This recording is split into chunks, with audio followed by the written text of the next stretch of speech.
All right, this is for baseball fans. I got some news here from the ESPN app where the World Series 9 inning games clocked in as fastest since 1996. All right, so this is what it says, and I'm going to read some of this and then I'll give you my thoughts on it. If you think the World Series sped by, it did. 9 inning games in the series averaged 3 hours 1 minute, the fastest since 1996. The first postseason of the pitch clock also included defensive shift limits and larger bases, leading to increased stolen bases and appearing to contribute to higher batting averages. This is what Nathaniel Lowe said. From what I've heard of people that pay attention to our games, it's really more interactive and the pitch clock is good for baseball. Then it says postseason 9 inning games overall average 3 hours 2 minutes, down from 3 hours 23 minutes last year and 3 hours 37 minutes in 2021, the last season before the PitchCom electronic pitch calling device. That mirrored a regular season with an average time of 2 hours 40 minutes, the lowest since 1985. Just one postseason game topped 4 hours when the Rangers beat Arizona in an 11 inning World Series opener. 6 of 40 postseason games exceeded 4 hours in 2022. 3 World Series games ended in under 3 hours, including the first consecutive such game since 2006. The faster pace didn't help ratings, though. The Texas-Arizona showdown averaged 9.11 million viewers, making it the least watched fall classic in TV history. MLB set the pitch clock at 15 seconds with the bases empty and 20 seconds with runners on base. Just 7 pitch clock violations were assessed in the postseason, an average of 1 per 6 games. There were none during the World Series.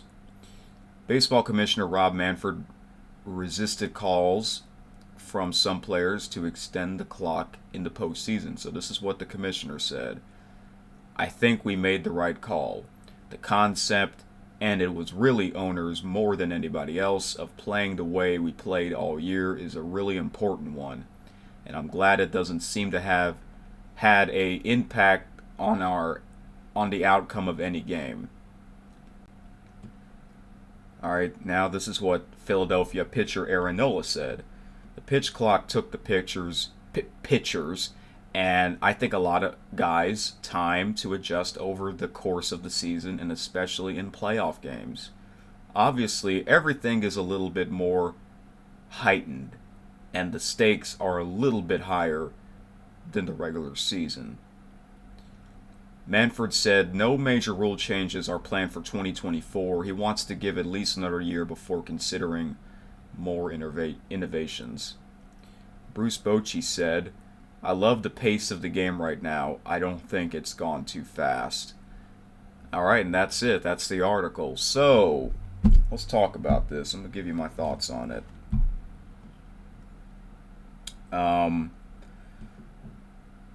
So yeah, they used the same rules from the regular season in the postseason for the first time. Same thing with the All-Star game. But here's the weird thing. They didn't use that in the World Baseball Classic.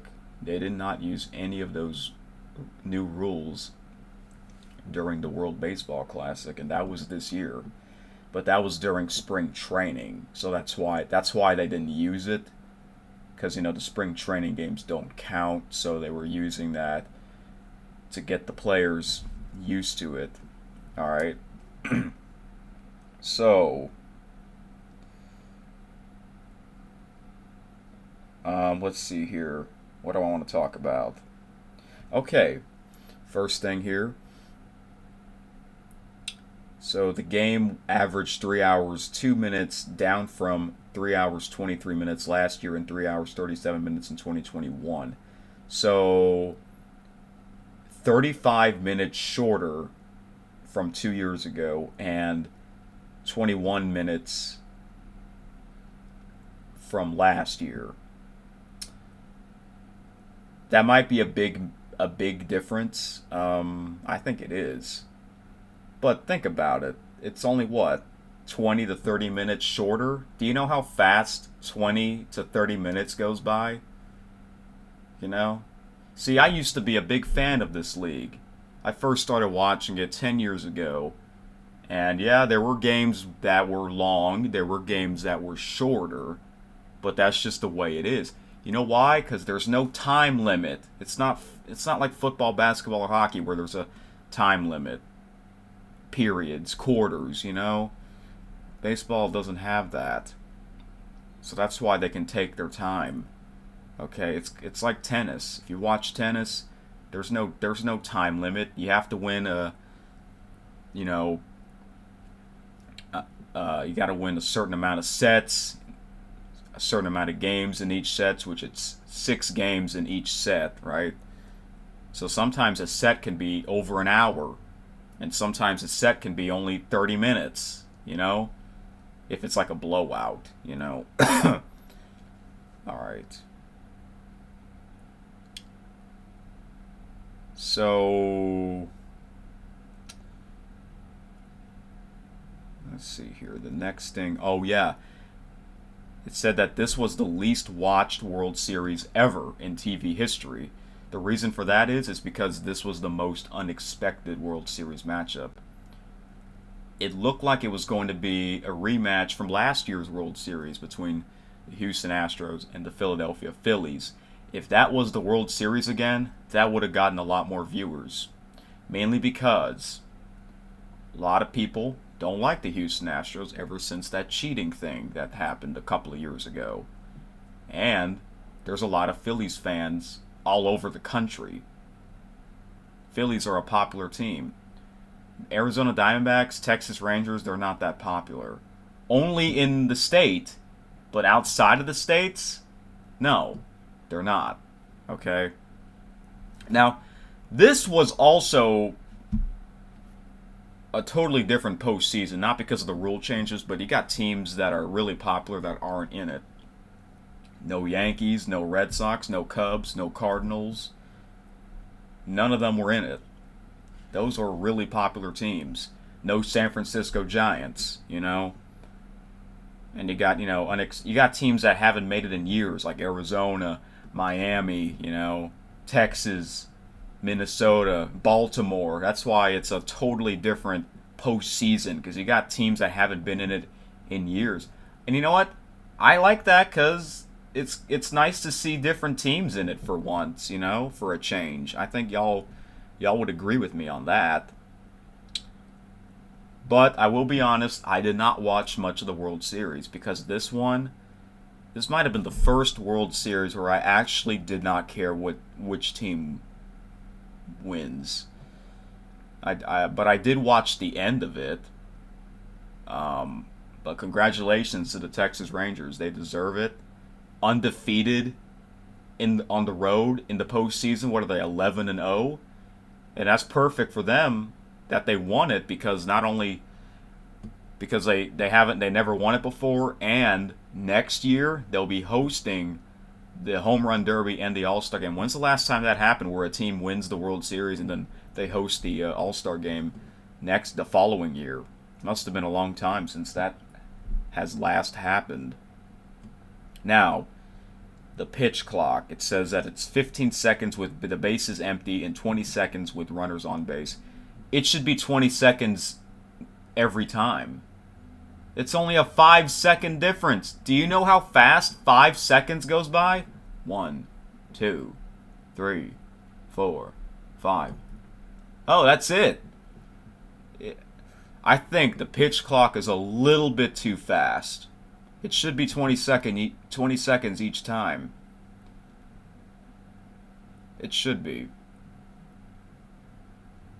My question is, when they announce these new rule changes, I'm like, why are they doing these? Why are they doing this now, after all these years? Do you know how old this sport is, or this league is? Like, for example, I'm not a big fan of basketball. I hardly watch the sport. I'm not a fan of it. But do I want the league to change their rules just so I can like it? No. That's just the way it is. Okay? It's like what? Is MLB losing their fans when they're really not?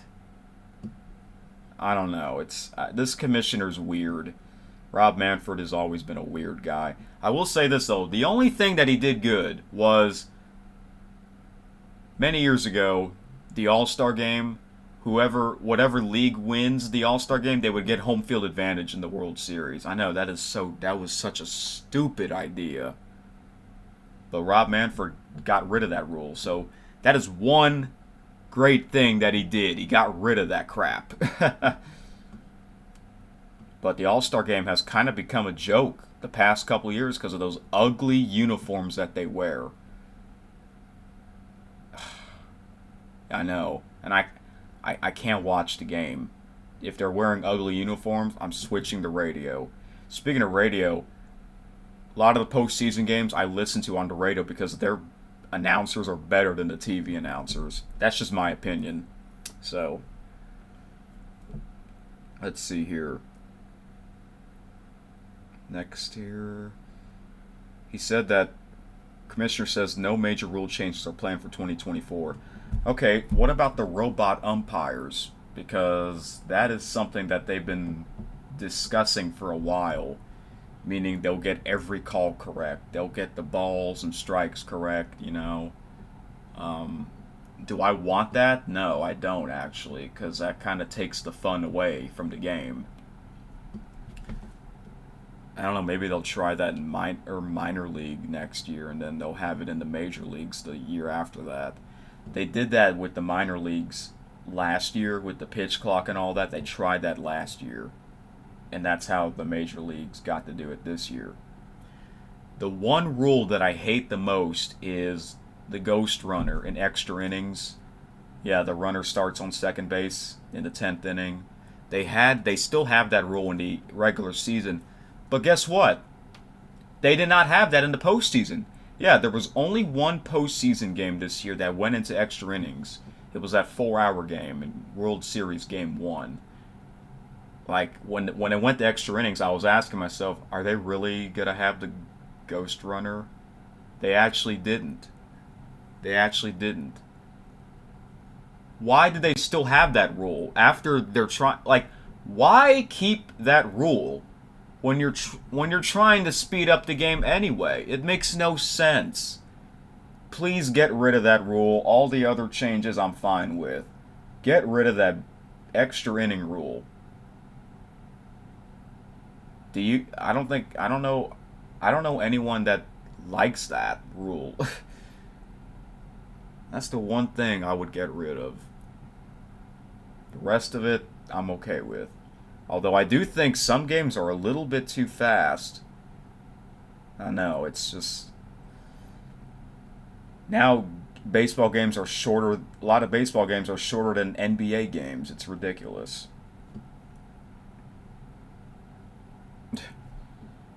But anyway, that's all I got to say. The World Series went by too fast. I'm talking about the games itself. Like, come on. Why speed up the World Series? Like, this is the championship, for crying out loud. You shouldn't be speeding that. You really shouldn't be speeding any of the playoff games. I don't get it. At least they got rid of that extra inning rule in the postseason, but unfortunately, we're going to see that again next year, regular season. But I'll be honest, the past couple years, I haven't been watching much because of that rule. And second of all, there's just other stuff that I like watching during the baseball season. I love watching the Canadian Football League, the CFL. Right now, their season's almost over. We're in the playoffs, so. But I do follow baseball news. Don't get me wrong. Even though I didn't watch much games this year, but I still follow the baseball news. I listen to this podcast on the ESPN app on demand. It's really good. I think it's really good. So that's kind of where I get my news anyway. So I kind of do know what's going on. I just don't really watch it much. The same goes with the NFL. I used to hate the NFL, but now I don't hate it as much because I think it's better now than what it was a couple of years ago. It's funny because it's like after all the great quarterbacks retired, except for Aaron Rodgers, it seems like the league has gotten more fun to watch, I think, even though I don't watch games anymore, but every night almost every night I would watch the Canadian Sports Center on TSN, and that's, obviously they'll talk about the games, and that's kind of how I get my news. That's about it. So, anyway, if you've seen this, let me know in the comments what you think, and just wanted to talk about this. Yeah, the season did went by fast, even though I did not watch much, but it'll be back before you know it. Bye bye.